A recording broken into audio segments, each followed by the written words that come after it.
Hello friends, welcome to my YouTube channel. In today's class, we are going to discuss about the hydrocarbons, the basics of hydrocarbons. In the previous class, we have studied about the IUPAC nomenclature. Now we are going to discuss about hydrocarbon. IUPAC nomenclature में हमने देख लिया था कि compounds का nomenclature कैसे करते हैं। सबसे पहले प्रीफिक्स ऐड करते हैं, उसके बाद वर्ड रूट होता है और उसके बाद प्राइमरी सफिक्स होता है और उसके बाद सेकेंडरी सफिक्स होता है और इस तरीके से हम नोमेनक्लेचर करते हैं। अगर जिन लोगों को अभी भी प्रॉब्लम हो रही है नोमेनक्लेचर में तो प्लीज़ हमें कमेंट करके बताइए और अपना एक्सरसाइज करते रहिए ताकि हम ज़्यादा से ज़्यादा नोमेनक्लेचर कर पाएँ। अगर जिन लोगों को और भी परेशानी हो रही है तो हमारा प्लीज़ पिछला वीडियो जाकर के देखिए और समझने का प्रयास करिए। अगर फिर भी आपको कोई दिक्कत होता है, प्लीज़ हमें कमेंट करें, बताइए, ज़रूर बताइए। चलिए देखते हैं कि हाइड्रोकार्बन्स क्या होता है। तो हमने पिछली क्लास में देख लिया था कि हाइड्रोकार्बन्स के डेफिनेशन क्या होता है। जब हम ऑर्गेनिक केमिस्ट्री की शुरुआत किए थे, तो हाइड्रोकार्बन्स क्या होता है? वैसे कंपाउंड्स ऑर्गेनिक कंपाउंड्स जिनमें एसेंशियली कार्बन और हाइड्रोजन उपस्थित रहते हैं। एसेंशियली कार्बन और हाइड्रोजन उपस्थित रहते हैं, उसको हाइड्रोकार्बन्स कहते हैं। अब इनके अलावा और भी हो सकते थे जैसे nitrogen, oxygen, sulphur, phosphorus, nitrogen, ये सभी कंपाउंड होते हैं, नो डाउट, लेकिन एसेंशियली ये होने चाहिए। कह रहा है कि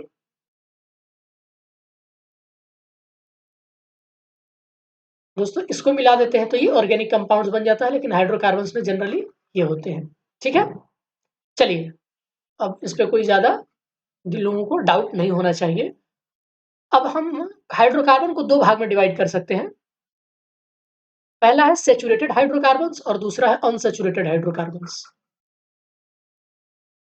पहला क्या है दोस्तों? सैचुरेटेड हाइड्रोकार्बन्स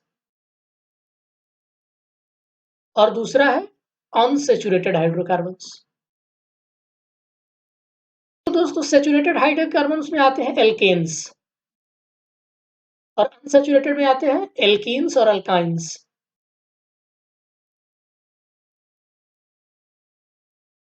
ये अनसैचुरेटेड है, यानी सैचुरेटेड हाइड्रोकार्बन्स है। तो आज हम पढ़ने वाले हैं सैचुरेटेड हाइड्रोकार्बन्स के बारे में और कार्बन एटम के क्लासिफिकेशन के बारे में।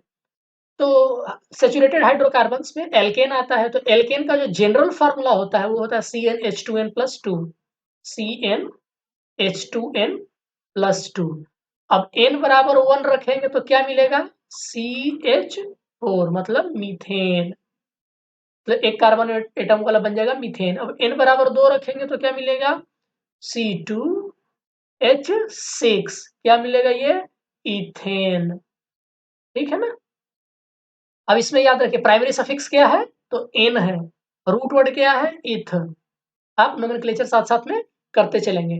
तो जो सैचुरेटेड हाइड्रोकार्बन्स है, एल्केन्स है, उसमें सफिक्स के फॉर्म में n लगा हुआ है। आपका जनरल फार्मूला ये होता है किसी भी मेंबर को निकालने के लिए। ठीक है, अब ऐसा क्या वजह है कि इनको हम सैचुरेटेड कार्बन कह रहे हैं, अनसैचुरेटेड क्यों नहीं कह रहे हैं? इन कार्बन के बीच सिंगल बॉन्ड होता है दोस्तों। आप देख कोई भी कंपाउंड, इसको अगर आप डैश फार्मूले के फॉर्म में लिखना चाहेंगे तो कार्बन कार्बन के बीच हमेशा सिंगल बॉन्ड आएगा। क्या आएगा? कार्बन कार्बन सिंगल बॉन्ड आएगा। इसको पहले पैराफिन्स कहा जाता था। जो एल्केन्स है ना, उनको पहले पैराफिन्स कहते थे। पैराफिन्स क्या होता है? पैराफिन्स एक लैटिन वर्ड है जिसका मतलब होता है एफिनिटी। ये कौन सी बीमारी है? एफिनिटी क्या होता है? एफिनिटी का मतलब होता है कि नाम से तो लग रहा है कि इसका बहुत ज्यादा जुड़ाव होगा, मतलब किसी के साथ। पहले वर्ड याद रखिए सैचुरेटेड। सैचुरेटेड क्या मतलब? जो बिल्कुल शांत है, जो संतृप्त हो चुका है, जिसको ज्यादा हलचल नहीं हो, जिसके अंदर, सैचुरेट उसको कहते हैं। मतलब कि इसको पैराफिन इसलिए कहा जाता था ना कि ये ज्यादा रिएक्शन नहीं करते थे ये, इसलिए इनका नाम सैचुरेटेड रखा गया था और पहले इसको पैराफिन कहते थे, जिसका अर्थ होता है एफिनिटी। इसका मतलब है कि ये लीस्ट रिएक्टिव होते थे हाइड्रोकार्बन्स में। क्या होते थे? लीस्ट रिएक्टिव होते थे हाइड्रोकार्बन्स में ये। ठीक है ना, ये बात है। अब कुछ मेंबर्स दिया हुआ है तो आप यहाँ से निकाल सकते हैं। अब इसके एक्सप्लेनेशन के लिए हम थोड़ा क्लासिफिकेशन ऑफ कार्बन एटम्स पढ़ लेते हैं कि कार्बन एटम्स का classification 1 degree, 2 degree, 3 degree, 4 degree carbon के फॉर्म में कैसे कैसे करते हैं हम, राइट। तो आइए देख लेते हैं थोड़ा सा इसको। चलिए, तो कह रहा है कि वैसा कार्बन जो